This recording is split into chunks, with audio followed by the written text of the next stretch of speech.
I think like America has incredible innovation and creativity. Yes, it does. And yet we are burdened by this fact that this one institution that we are told as children we should be so respectful and proud of, our tradition as a free society and a government, this institution is pathetic and an embarrassment around the world. So the world looks at America and they look at Silicon Valley, they look at the heartland of America where we grow food, they look at Hollywood, they think this is an amazing place. And then they look at Washington and they can't stop giggling. They can't imagine. The traffic getting in there, 35,000 lobbyists that descend upon Washington daily. The traffic from Potomac to, it's a 14-mile drive or something, and it'll take you an hour and a half. My dad lived in Potomac. But also, why not, I mean, to Larry's point, like, if we can innovate everywhere else, why can't we innovate in Washington? Exactly. Why can't we, I mean, even just like, of course we can. I think, again, I'm optimistic. I think the technology, the technological revolution is going to make it inevitable. I think it's going to create, there's great promise at least. There's great promise in the idea that things are becoming more democratic in some ways. Yes, there is a crazy concentration of wealth because of the way technology is dispersing itself. You know, you've got 9 tech billionaires who have more money than 1.8 billion people of the poorest people. We've never seen that kind of disparity. But at the same time, you have to give credit to the idea that most Americans have at least the things they didn't have. Certain conditions are unbearable. Your children starving.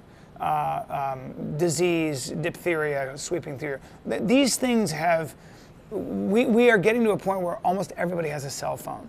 Almost everybody has access to Google. Almost everybody has access to entertainment. Everybody has access to protein and carbohydrates, and fats that keep your biology at least at a certain temperature, and that's not unbearable. These are very important things that create, yes, complacency. But again, I find myself wondering if we are outgrowing government as we have known it, as we have always done, even the nation state. You're completely right. The technology is going to produce extraordinary abundance. And there's a minimum amount that Americans will always have. But what I fear is the future could be one of two very different futures. That abundance could be increasingly concentrated, the way we see it concentrated now. The statistic you just gave about the 9 tech billionaires is like just one way of seeing it. And that concentration will produce these worlds which, you know, they basically take care of themselves. They provide all of the public services privately, right? Whether it's security or education or food or technology, it's all private. And the rest of America lives this pathetic, miserable life. Because you're right, we all have cell phones.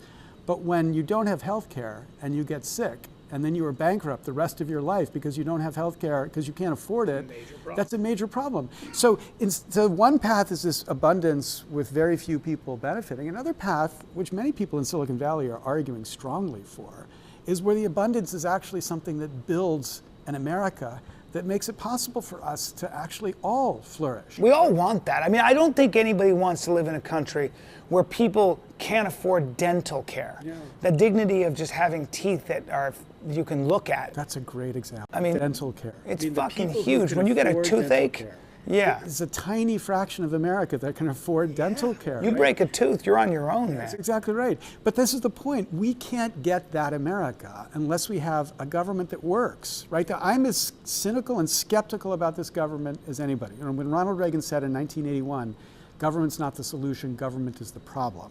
He said that back then because he was a libertarian. I think most people say it now because they think the government's just pathetic. It can't do anything. And I understand that. But I think, to take Hunter's point, we can innovate and make a government that can actually begin to do things more efficiently, more effectively, and actually give us what we need to make it so we don't have a future where people have to worry about whether their kids have health care or can afford dental care or, you know, can actually have a job or at least be able to live in a way that makes it feel like they're not constantly terrified about what's going to come around the corner.